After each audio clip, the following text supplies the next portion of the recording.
Assalamualaikum warahmatullahi wabarakatuh.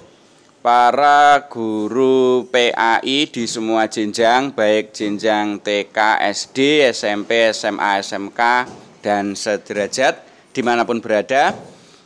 Pada bulan Mei tahun 2023 yang akan datang akan diadakan pemetaan kompetensi atau PK online.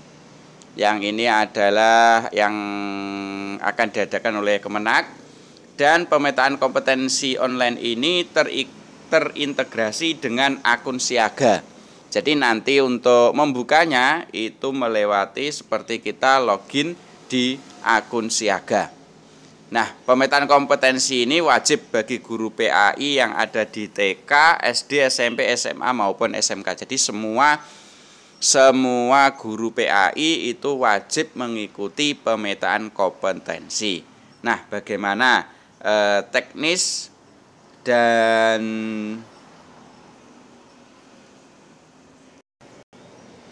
jadwal, maka akan kita bahas pada slide berikut ini, termasuk mekanisme dan kisi-kisi soalnya. Oke, kita awali dari pendahuluan bahwa PK online ini adalah survei kompetensi, bukan merupakan ujian. Jadi PK online ini hanya berupa survei, bukan ujian. Jadi Bapak Ibu guru PAI tidak perlu khawatir, tidak perlu takut akan mempengaruhi apapun. Ya, ini hanya sebagai survei terkait dengan kompetensi kita sebagai guru PAI. Nah, PK online ini wajib hukumnya diikuti oleh seluruh guru PAI yang terdaftar di akun siaga. Jadi semua guru PAI yang mempunyai akun siaga aktif, maka wajib mengikuti PK online ini. Karena nanti kalau kita tidak mengikuti atau tidak mengerjakan PK online ini, maka akun siaga kita tidak akan bisa dibuka.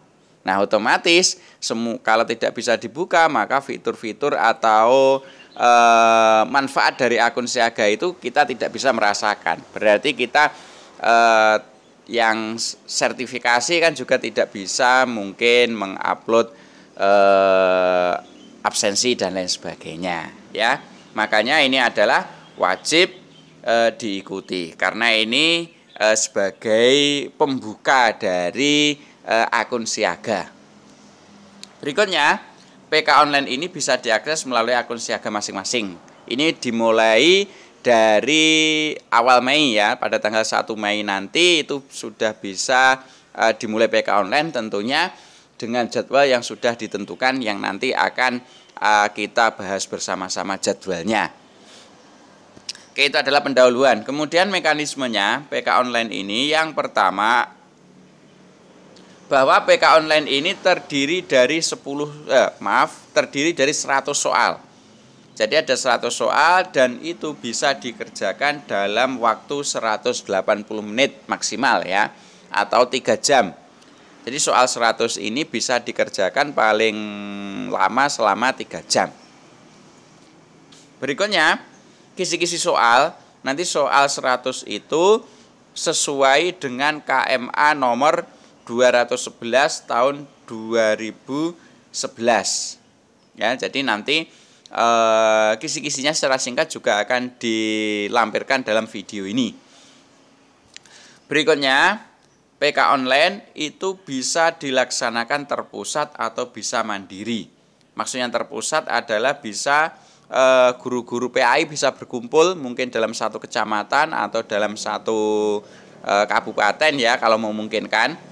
Atau kalau tidak memungkinkan bisa juga secara mandiri di sekolah masing-masing. Nah, ini tergantung kesepakatan antara pihak Kemenak Kabupaten Kota, mungkin bekerja sama dengan KKG atau MGMP yang ada di kabupaten masing-masing. Itu. Kemudian berikutnya mekanisme yang selanjutnya yaitu menggunakan laptop atau HP dengan kamera depan yang aktif. Jadi PK online ini harus menggunakan laptop atau HP yang ada kamera depannya yang yang bisa dipakai atau yang aktif. Karena nanti HP atau kamera itu digunakan untuk mengawasi kita. Jadi pengawasnya juga secara online melalui kamera depan HP atau laptop kita. Nah, jadi kita tidak bisa menggunakan tidak bisa melakukan PK online ini dengan menggunakan PC yang PC-nya itu tidak ada kameranya. Jadi bisa dipersiapkan mulai dari sekarang, mumpung masih ada beberapa hari lagi ya, ada beberapa waktu untuk mempersiapkan perangkatnya berupa laptop maupun HP yang kamera depannya masih aktif atau masih bisa digunakan. Selain itu, harus mempunyai jaringan internet yang bagus, karena PK online ini secara online ya, berarti mengandalkan jaringan internet. Jadi bisa mencari wifi ya, wifi yang bagus atau mencari paket data yang sinyalnya itu bagus ya, dan juga memilih tempat di mana kira-kira wifi atau paket datanya itu mempunyai sinyal yang bagus. Berikutnya yaitu dilaksanakan sesuai dengan jadwal yang telah ditentukan. Jadi PK online ini serentak seluruh Indonesia selama beberapa hari, tapi nanti tiap provinsi itu mempunyai jadwal atau hari atau tanggal yang berbeda-beda sesuai pembagian yang akan dijelaskan berikut ini. Jadi kalau kita mengakses PK online ini di luar jadwal di daerah kita, maka tidak bisa. Ya, jadi bisanya mengakses hanya pada 1 hari di jadwal tersebut. Selain itu maka tidak bisa. Jadi kita harus mengikuti jadwal ini. Nah, jadwalnya ini dia. Jadwalnya mulai dari 3 Mei sampai dengan 11 Mei. Itu adalah jadwalnya. Kemudian tanggal 15 dan 16 Mei itu adalah PK online susulan. Maksudnya susulan ini jika pada tanggal 3 sampai 11 Mei itu tidak bisa melakukan sesuai jadwalnya, entah itu mungkin karena internet down, atau mungkin karena banjir, atau mungkin karena ya bencana-bencana alam yang itu tidak bisa diprediksi oleh kita pada saat ini. Nah, contoh ini adalah di Provinsi Bali misalnya ya, ini Provinsi Bali itu jadwal PK online-nya di tanggal 10 ya, di tanggal 10 Mei. Berarti guru agama yang ada atau guru PAI yang ada di Bali itu hanya bisa mengakses PK online di tanggal 10 Mei itu.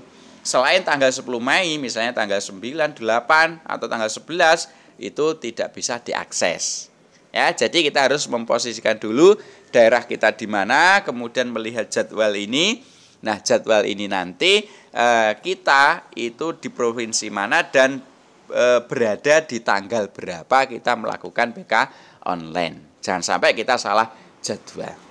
Oke, itu terkait dengan jadwal. Nah, kemudian untuk kisi-kisi soalnya, kisi-kisi soal PK online itu terdiri dari 6 kompetensi ya. Yang pertama ada pedagogik 1. Pedagogik 1 ini berkaitan dengan perencanaan pembelajaran. Ya, jadi nanti seputar perencanaan pembelajaran nanti akan masuk atau akan ada soal-soal di PK online itu. Berikutnya yang kedua ada pedagogik 2. Pedagogik 2 ini terkait dengan model-model pembelajaran. Ya, model-model pembelajaran. Berikutnya yang ketiga yaitu ada pedagogik 3. Pedagogik 3 ini soal-soalnya berkaitan dengan penilaian pembelajaran atau asesmen pembelajaran. Nah, nanti penilaian pembelajaran itu juga masuk dalam PK online.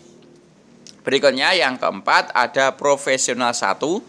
Profesional 1 itu terkait dengan materi substantif PAI atau materi-materi pokok yang ada di PAI, Pendidikan Agama Islam. Berikutnya kisi-kisi soal yang kelima yaitu profesional 2. Profesional 2 itu nanti terkait dengan publikasi ilmiah ya, misalnya PTK, penelitian tindakan kelas dan lain sebagainya. Dan yang terakhir Yang keenam yaitu ada profesional 3. Profesional 3 ini yang berkaitan dengan karya inovatif. Nah, 100 soal dari PK online itu tidak terlepas dari 6 komponen ini ya, 6 materi ini. Maka mumpung masih ada waktu, mari kita belajar 6 materi ini mulai dari perencanaan pembelajaran, model pembelajaran, kemudian penilaian pembelajaran, materi substantif PAI, publikasi ilmiah, dan juga karya inovatif. Nah, demikian sedikit wawasan terkait dengan PK online, pemetaan kompetensi online guru PAI. Semoga kita dalam melaksanakan PK online mulai dari tanggal 3 sampai 11 ya, sesuai jadwal yang sudah ditentukan tadi, itu bisa berjalan dengan lancar dan bisa mendapatkan hasil yang kita inginkan. Amin Allahumma amin. Sementara itu ada kurangnya mohon maaf dan semoga bermanfaat. Saya akhiri. Assalamualaikum warahmatullahi wabarakatuh.